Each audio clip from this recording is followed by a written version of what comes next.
Otras voces. Bienvenidos a una edición más de Otras Voces. Hoy tenemos el honor de conversar con el doctor Pablo Sepúlveda, un médico dedicado a la salud comunitaria y los derechos de los pueblos originarios. Nació en la Ciudad de México, con raíces en Chile. Su trayectoria lo ha llevado por Cuba, Venezuela y comunidades indígenas en Amazonas, siempre con un fuerte compromiso social y multicultural. Actualmente reside en Chile y tiene una especialización en psiquiatría, trabajando para mejorar la salud mental de comunidades vulnerables. Su historia es un ejemplo de pasión, dedicación y solidaridad. Acompáñenme a escuchar su experiencia y visión en el ámbito de la salud, la cooperación internacional. Para comenzar, doctor Sepúlveda, hace unos días usted estuvo invitado a visitar Yemen y conocer su revolución. ¿Cuál ha sido la impresión de este proceso político? Bueno, primero muchas gracias por la invitación y bueno, muy importante hablar de Yemen en estos momentos. Bueno, la verdad fue un honor, un gran honor y impresionante el viaje, muy, no sé cómo calificarlo, pero eso, impresionante, un honor y conocer la historia de la revolución yemení y bueno, sus luchas, ¿no? Y todo lo que también han pasado, lo que han sufrido debido a los ataques de la coalición saudita, respaldada por Estados Unidos, Occidente, Norte Occidental, Inglaterra, en fin, ¿no? Y todo el bloqueo aéreo, naval, terrestre, económico, comercial, financiero que han sufrido y que ha causado, bueno, estragos en el pueblo yemení, ¿no? Así que sí, mucho que contar al respecto de Yemen y nada, bueno, admirado también de ese pueblo, de su determinación de lucha, de su resistencia, de su claridad también política que tienen. Un gran pueblo. Ahora, doctor, ¿cómo lo definiría ideológicamente? Diría claramente antiimperialistas, bueno, obviamente antisionistas, y bueno, de un carácter también muy social, ¿no? O sea, no diría socialismo como tal, pero tienen, claro, una gran sensibilidad social por el pueblo más afectado también por esta situación, ¿no? Bueno, obviamente es un país musulmán, entonces pues también ideológicamente o religiosamente pues tienen ese carácter, y también muy interesante que dentro de por decirlo así, las corrientes del Islam son más cercanas justamente podría decirse el paralelo con la doctrina social, ¿no? Que de la iglesia acá, pero allá desde el Islam, del Corán, rescatan justamente las partes más de carácter social. De hecho, bueno, la línea que tienen parecida a lo que en su momento se llamó el socialismo islámico, ¿no? Así que muy cercano a las luchas nuestras latinoamericanas, del tercer mundo, en contra del colonialismo, del imperialismo, de todo lo que sea injusticia social. Muy humanistas lo declaran también, por la lucha por la humanidad. No solo es por el pueblo palestino, por los pueblos árabes, sino en general cualquier opresión. Ellos la sienten, les duele y están dispuestos también a luchar por liberar a su pueblo y al pueblo palestino, y nos lo decían, si pudieran, lucharían por cualquier pueblo del mundo que esté siendo oprimido. Así que es muy cercano también a las luchas nuestras de liberación anticolonial y antiimperialista y bueno, por la lucha por una sociedad mejor, más justa, de justicia social, económica también. Por ahí los definiría. También, a pesar de estar enfrentados militarmente con Arabia Saudí, le han declarado la guerra al Estado sionista de Israel y los Estados Unidos. no sé si declaró la guerra, pero están como tal abiertamente, ¿no? Pero lo que han dicho es que van a defender con todos los medios que tengan al pueblo palestino, y eso implica enfrentarse justamente al Estado sionista de Israel, el Estado, bueno, colonial, ¿no? Al ente colonial o lo que es Israel, ¿no? Que es un Estado sionista y un ente colonial, ¿no? Entonces, eso implica claramente atacarlos en defensa de Gaza, de Palestina, y lo mismo con lo que están haciendo en el Mar Rojo, ¿no? Este semibloqueo que hacen contra todo, o sea, frente a todas las embarcaciones que se dirijan hacia Israel, o que de los países que apoyen al Estado sionista, ¿no? Y eso implica pues, los barcos norteamericanos o que tengan vínculos de una u otra forma con Israel. Entonces, eso en cierta forma, pues bueno, es enfrentarse. No sé, no diría una declaración de guerra como tal abierta, pero sí es enfrentarse a Estados Unidos, al Reino Unido, Inglaterra y a Israel.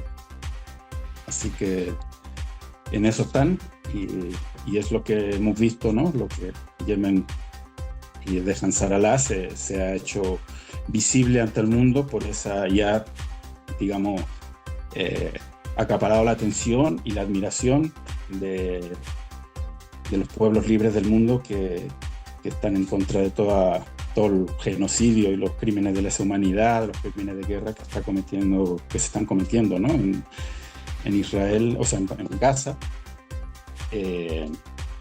por el Estado de Israel. Entonces, bueno, a los ojos de todo el mundo, y es el único país que ha hecho cosas realmente impresionantes, ¿no? Para muchos son ejemplo de solidaridad con el pueblo palestino. ¿Qué opina usted al respecto? Claro, o sea, y además una solidaridad donde están, una solidaridad activa, como decía, o sea, es el único pueblo, gobierno, Estado que se ha enfrentado directamente a los más poderosos del mundo en defensa de Gaza, de Palestina, por terminar este genocidio contra el pueblo palestino. Entonces, claro, yo creo que eso les ha ganado, ¿no? Ese respeto, esa admiración de nosotros y nosotras, del mundo entero que estamos en contra de eso y bueno, pues se ha ganado también enfrentarse a eso y ahí están en la lucha, valientemente decididos a todo, ¿no? Porque además, como decía Mandela, no somos libres o ningún pueblo es libre hasta que no sea libre Palestina, ¿no?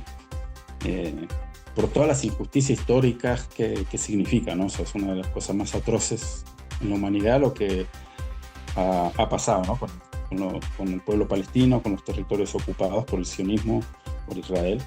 Es una de las cosas más vergonzosas de la humanidad, ¿no? Yo creo que después del holocausto nazi, lo más terrorífico en muchos aspectos ha sido justamente, además paradójicamente, esta ocupación de los territorios palestinos por parte de esta creación del ente sionista y todo el apoyo que ha recibido de los pueblos, de los países poderosos del norte occidental y digamos, con una doble moral realmente muy descarada. También es importante preguntarle, ¿tuvo alguna posibilidad de entrevistarse con los líderes de la revolución? Con autoridades, sí, o sea, varios ministros de salud, dos veces nos reunimos, bueno, con del Consejo Político o del Puro Político, que son 9 miembros, tuvimos con 3, una reunión también, ministro de Comunicaciones, de Interior, de Relaciones Exteriores, también con organizaciones de derechos humanos, organizaciones de mujeres. Estuvimos en la capital Saná, estuvimos en el puerto de Hodeida, que es uno de los epicentros de la lucha, y en Sadr, que es la provincia del norte, donde nació la revolución yemení, donde se creó el movimiento Ansar Allah, de donde viene la familia Houthi. Recordemos que en Occidente se le llaman los rebeldes Houthíes. Los Houthíes son una familia, una especie de clan, digamos, que ahí son muchos por clanes, como tribus. Y esta es una de ellas. Lo que suscitaron este movimiento, o generaron este movimiento, que bueno, tuvieron varias guerras, les hicieron varias guerras tratando de eliminarlos, cuando ellos empezaron con la palabra, a predicar, a enseñar, sobre todo denunciando y señalando el sionismo y el imperialismo, como estaba también pues ocupando o interviniendo hacia occidental, lo que conocemos o mal conocemos como Medio Oriente, digamos, desde la invasión a Irak, en fin. Todo eso muy tempranamente lo denunciaron, que se venía toda esta intervención e invasión hacia Medio Oriente, toda esa desestabilización que empezó, primero con la creación del ente sionista y después con esta invasión a Irak, en fin, y la creación de todos estos grupos terroristas de Al-Qaeda y el Estado Islámico. Todos ellos lo tienen muy clarito la línea de dónde sale, y justamente sale además de Arabia Saudita, de las corrientes conservadoras, integristas, extremistas de Arabia Saudita, el wahabismo, digamos, una muy distorsionada interpretación, por decirlo así, del Corán, el Islam, que son es la base del salafismo, y el wahabismo son la base, por decirlo así, ideológica, extremista, integrista, con la que se inspiran, por decirlo así, estos grupos Al-Qaeda e ISIS, o Estado Islámico, o Daesh. Todos tienen esa línea y fueron generados por Arabia Saudita, con el apoyo siempre de Estados Unidos por detrás, de Occidente, de Inglaterra también. Inglaterra tiene muchas responsabilidades ahí. Para el mundo occidental ha sido una sorpresa el poderío militar de Yemen. ¿Usted qué piensa? Todos nos sorprendimos. Primero, yo recuerdo la primera gran impresión que me dio fue cuando 2019 creo que fue, que lo atacaron con drones o algunos misiles una de las principales refinerías de esta gran empresa saudita de petróleo, Aramco se llama, ¿no? Una de las más grandes del mundo. Creo que está entre las 500 empresas más grandes del mundo, o sea, está entre las 10 primeras, entre las 5 primeras grandes empresas del mundo. Es una empresa estatal de petróleo de Arabia Saudita, y cómo le dieron y yo creo que ahí es que empezaron a negociar los sauditas el alto al fuego contra ellos, que creo que se firmó en el 2022. Después del 2015 hasta el 2022 estuvieron bombardeando y asediando a Yemen, y ese fue como decimos acá, el estate quieto, ¿no? O sea, como el golpe, pum, que le dijo, mira, si siguen, les damos donde les duele, que es en el bolsillo de esa monarquía, petromonarquía, ¿no? Entonces, ahí fue, y después, bueno, vimos ya después de que empezó el genocidio en Gaza, como cuando se empezaron ya a bloquear el Mar Rojo, a atacar directamente a los portaaviones que querían proteger, entre comillas, todo el tránsito hacia Israel, y con los misiles hipersónicos que le pusieron además muy simbólicamente el nombre Palestina, ¿no? Palestina 2. Palestina 2 se llama uno de los misiles hipersónicos que llegan en 11 minutos pueden llegar hasta los territorios ocupados, hasta Tel Aviv, y han lanzado varios de esos, o sea, con un alto nivel tecnológico. Yo me imagino que sí habrán tenido algo de transferencia tecnológica, pero son producidos ahí. Eso nos lo dejaron muy claro. Los producen ellos, no es que los compran ni nada, sino que los producen ahí, igual que los drones, igual que todo el momento que tienen. que puede llegar hasta Israel y pasar o vulnerar toda esa superdefensa del domo de hierro, la onda de David, todas estas defensas supuestamente espectaculares. También Yemen, el país más pobre de los países árabes, los pone ahí a temblar, ¿no? Cada vez que lanzan uno, casi que millones de personas se van a los refugios, porque saben que llegan esos misiles. A pesar de que no han producido varias bajas así humanas ni nada, porque además apuntan o al aeropuerto o como para asustar nomás, o a las instalaciones militares. Entonces sí, y además no solo de su armamento, sino que demostraron en la lucha desde que llegaron al poder, digamos, de una gran capacidad de organización y de lucha, porque ellos, como te decía en principio, enfrentaron 6 guerras, 2004 en adelante, hasta que llegaron a tomar la capital, digamos, en el 2014. Enfrentaron 6 guerras contra, bueno, el gobierno títere, el régimen del presidente que estaba, el Saleh, que era un cipayo, un servil a Estados Unidos, a Israel, ¿no? Ellos los atacaron por lo que estaban predicando en contra de Israel, en contra de Estados Unidos, denunciando todas estas intervenciones en Irak y todo eso, la creación de estos grupos terroristas, falsamente digamos, del Islam, digamos, una distorsión, una degeneración del Islam.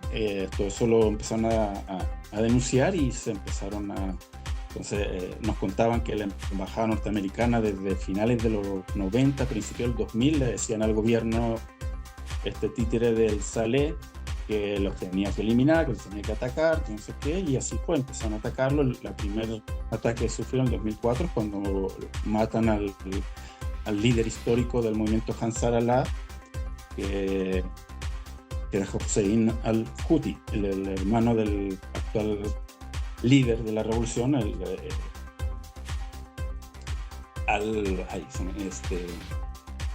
Madradik al-Houthi, un poco que es compañero aquí. Él es el líder actual, que es el hermano de Hussein, y el padre de ambos fue el que empezó primero a hablar en contra del wahabismo, de todas estas corrientes integristas, extremistas, ultraconservadoras del Islam de Arabia Saudita, porque los sauditas empezaron a financiar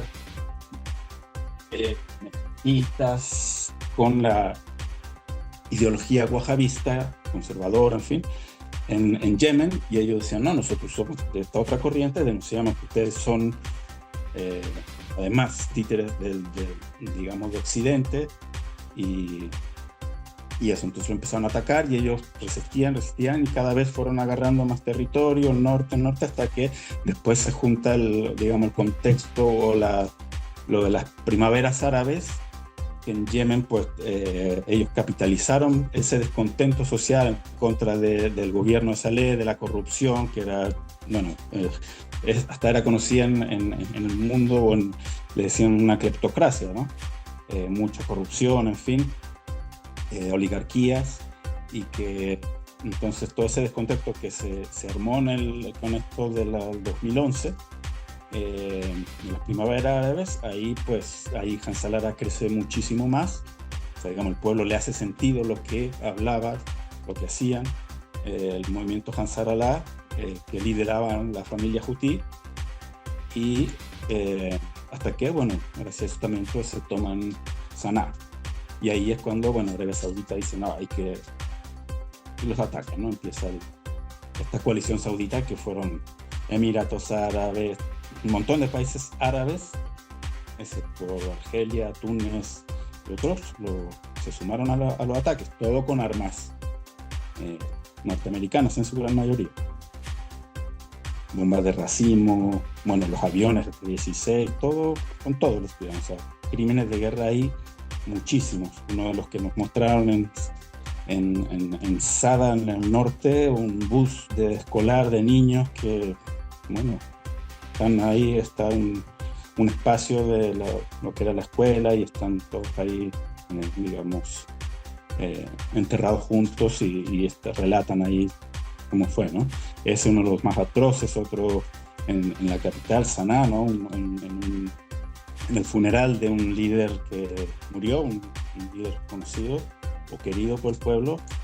Habían cientos de personas ahí en un lugar de eventos, el Gran Hall se llaman, uno de los más importantes en Saná, y ahí mismo, lleno de gente en el funeral de esta persona,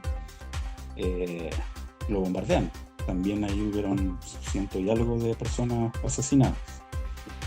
Entonces, crímenes de guerra hay muchísimos, y el genocidio, o sea, el bloqueo comercial, las llamadas sanciones o bloqueo terrestre, marítimo, aéreo, y las sanciones económicas o el bloqueo económico ha producido la mayoría de las muertes. Estamos hablando de que la misma ONU, antes de lo de Gaza, la ONU calificaba la situación de Yemen como la peor catástrofe humanitaria del siglo XXI, la peor del mundo.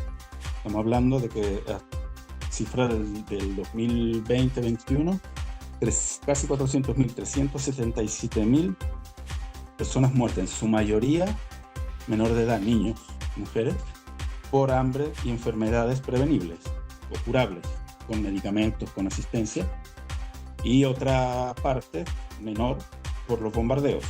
Pero digamos que a veces este tipo de bloqueos económicos, en Venezuela lo sabemos muy bien, Cuba igual, producen tanto más sufrimiento que a veces las mismas bombas, ¿no?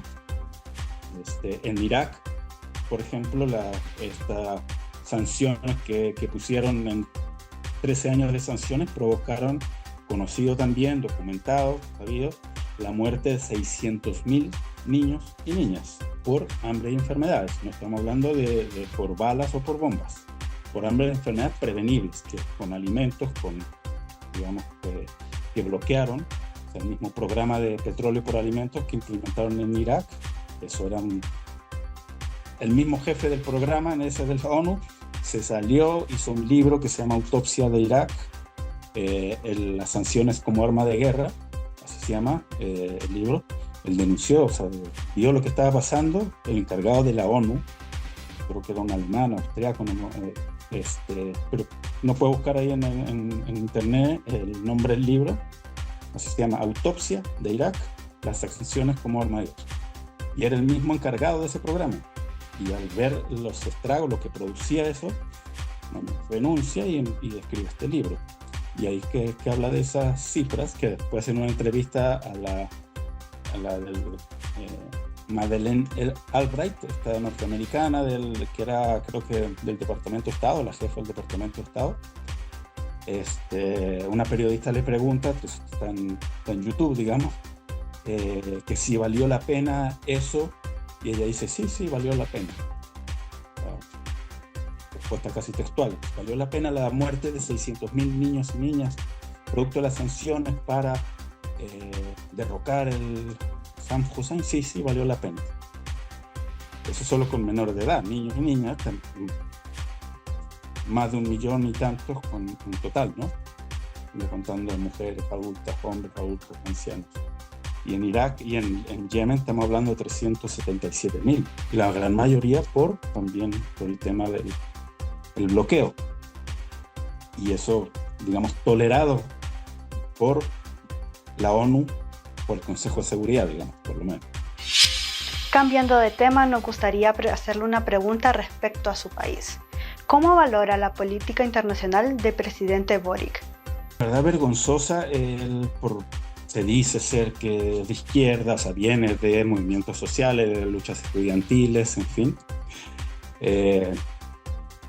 Se autodefine como de izquierda, pero en su política, ya desde antes de ser presidente, era realmente venenoso, muy, ¿cómo se dice? Muy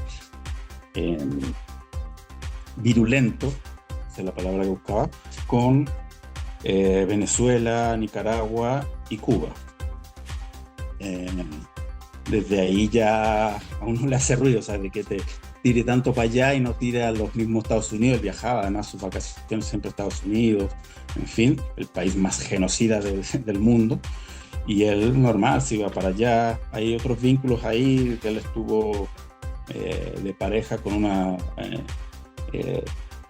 muchos años, con Margarita Mayra, hija de cosas de la vida, hija de un ex ministro de Allende.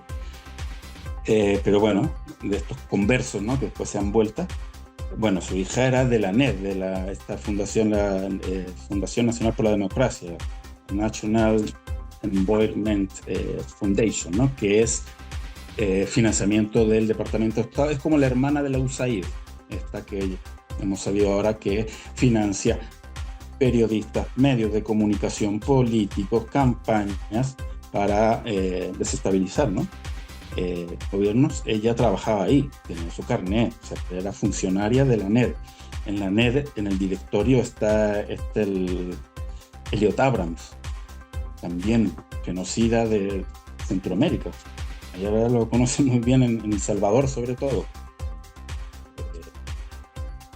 Uno de los responsables de la matanza del Mogote, creo que se llama, un pueblo que lo desaparecieron, digamos, lo masacraron todo. Pero en fin, muy responsable de todas las matanzas de Centroamérica. Elliot Abrams, él es del directorio. La NED la inaugura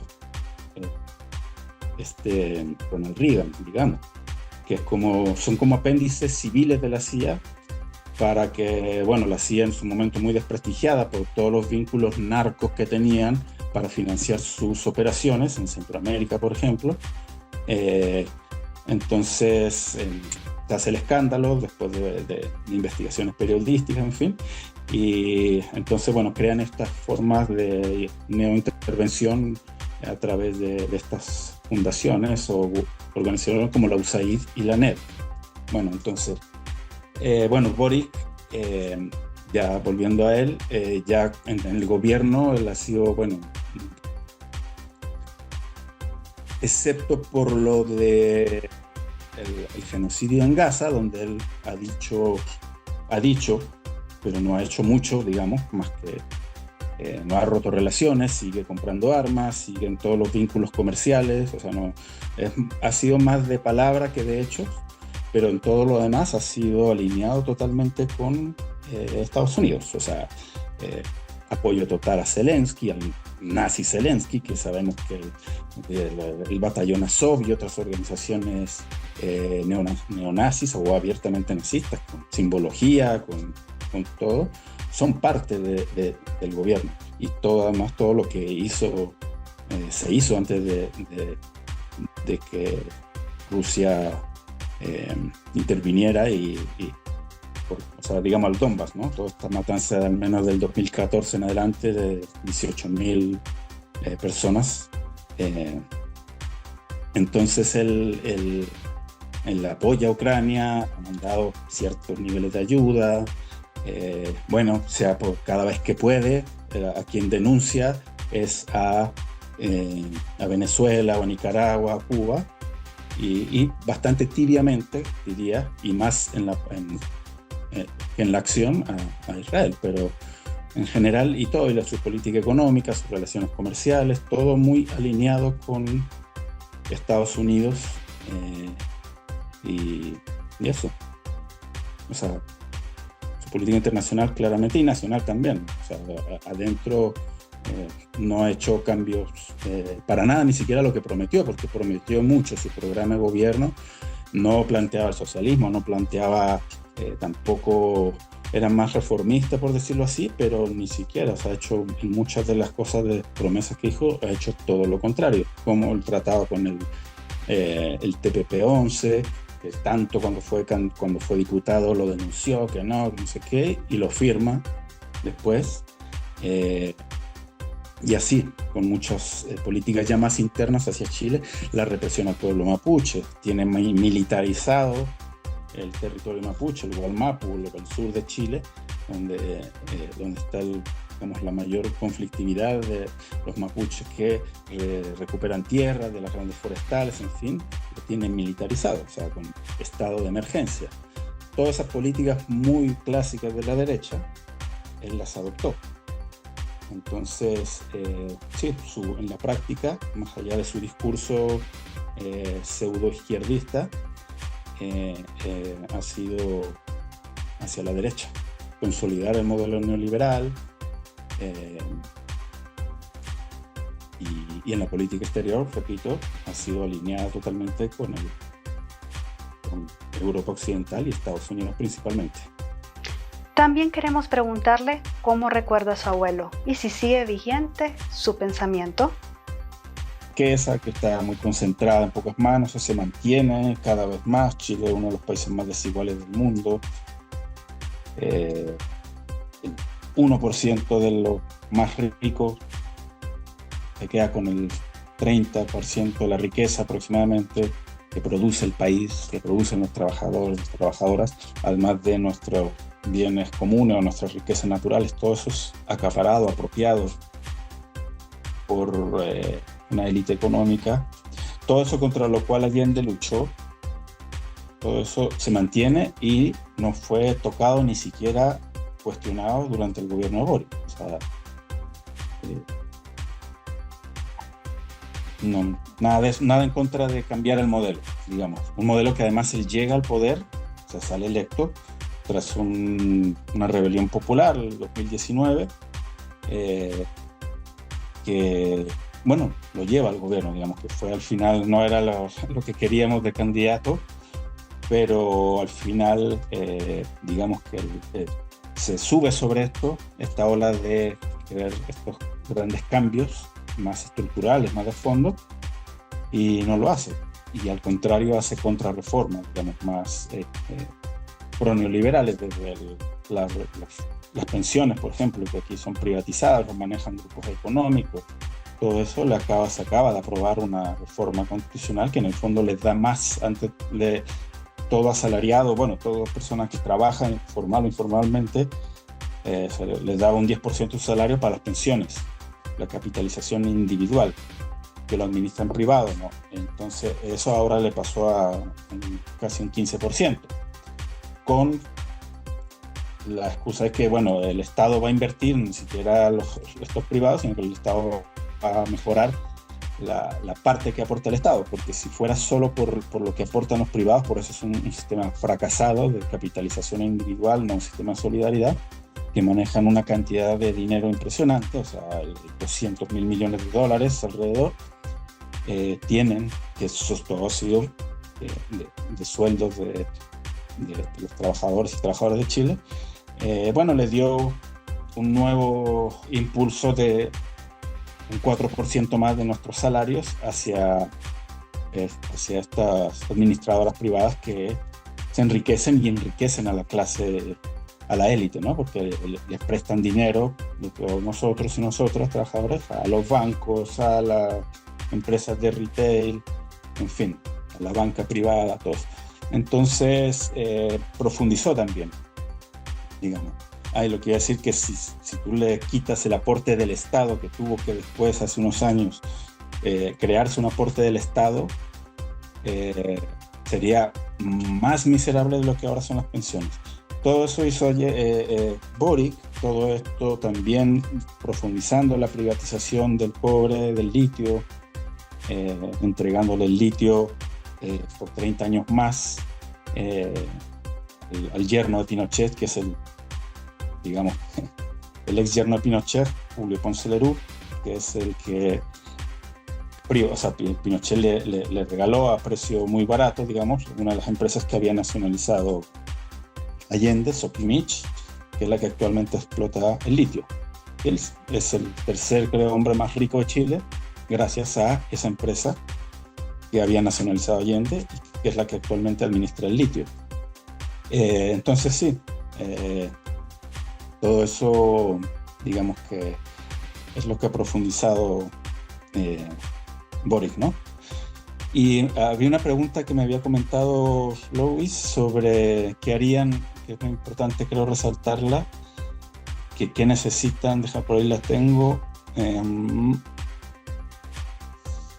qué necesita Yemen de las organizaciones y gobiernos de izquierda. Disculpa que me la haga la autopregunta, pero que no quería dejarla pasar. creo que lo que necesitan, bueno, es primero que se conozca, ¿no?, lo que está pasando, su causa, su lucha, que sabemos que es en apoyo a Palestina, pero también lo que han sufrido y lo que están sufriendo.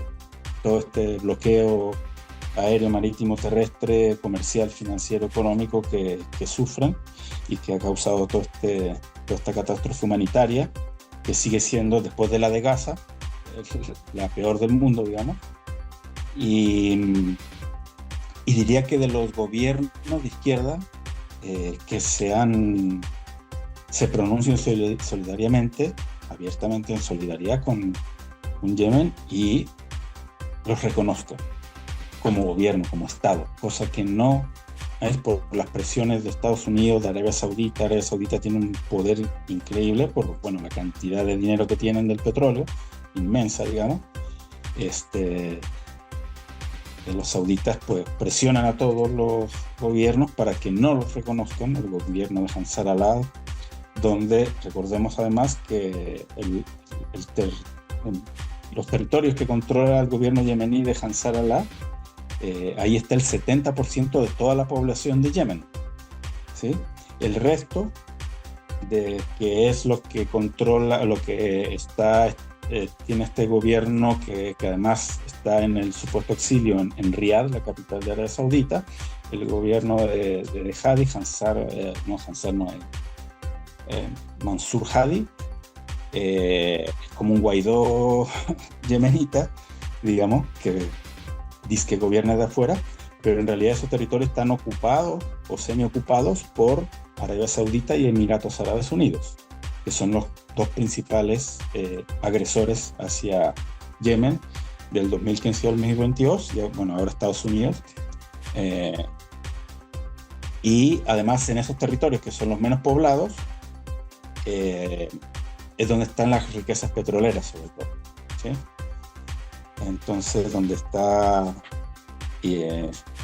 donde gobierna Ansar Allah, o los que en Occidente conocemos, nos dan a conocer como los hutíes, ahí está el 70% de la población, y de hecho migran hacia allá, porque en el otro lado todavía hay territorios más pequeños que controla Al-Qaeda, ISIS, con la tolerancia y el apoyo, por decirlo así, también de Arabia Saudita y Emiratos Árabes. Así como Emiratos Árabes financiaba también a este grupo de acción rápida en Sudán, que ahora por fin pudo ser, perdieron, digamos, en esta guerra de Sudán, que también ha desangrado a ese país en los últimos años. Ese grupo era financiado, grupo de terroristas, ¿no?, integristas y terroristas, financiado por Emiratos Árabes Unidos. Entonces, en la otra parte de Yemen del sur, o parte sur de Yemen, está semi-ocupada por Arabia Saudita y Emiratos Árabes, y algunos pequeños territorios más pequeños por el ISIS y Al-Qaeda. Entonces, ahí no hay gobernanza. De hecho, por eso me decía, ellos migran para acá, no porque aquí esté del todo mejor la situación, porque está en una situación económica crítica por todo lo que comentábamos del bloqueo, pero por lo menos hay un Estado.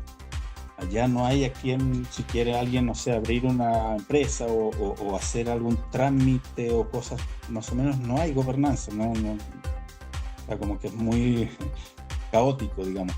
Por lo menos hay orden, institucionalidad, con todas las falencias que tienen, pero es un Estado, no son unos rebeldes hutíes, es un Estado. Tienen ministerios, tienen organización, están llevando políticas sociales y económicas importantes para tratar de avanzar y mejorar las condiciones de vida, las condiciones económicas y sociales del pueblo yemení. Y ahí está el 70%, desde hace 10 años, y no son reconocidos ni siquiera por los gobiernos progresistas o de izquierda de nuestros países, y eso es, creo que, algo grave, ¿no? Entendemos que hay las presiones geopolíticas, y la geopolítica a veces se impone más que la solidaridad, pero creo que hacer ese llamado a que los gobiernos de izquierda progresistas pues lo hagan, porque el sufrimiento del pueblo yemení y su legitimidad, yo creo que no está en cuestión, porque fue una revolución lo que llegó al poder ahí, ¿sí?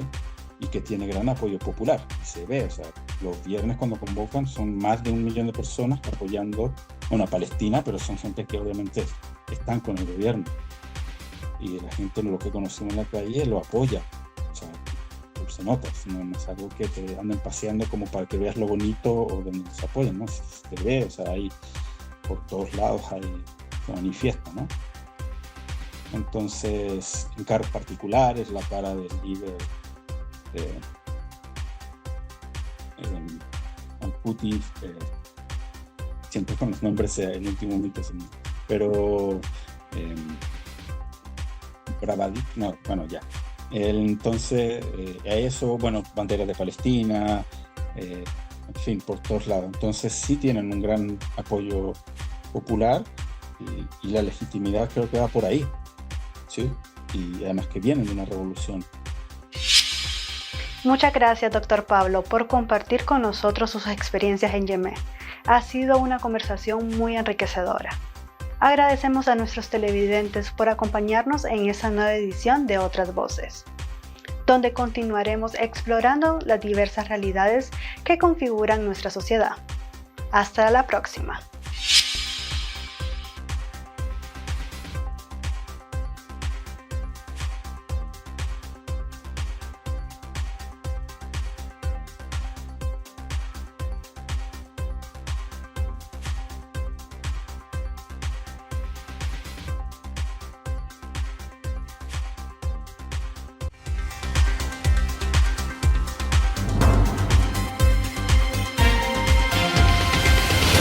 Otras voces.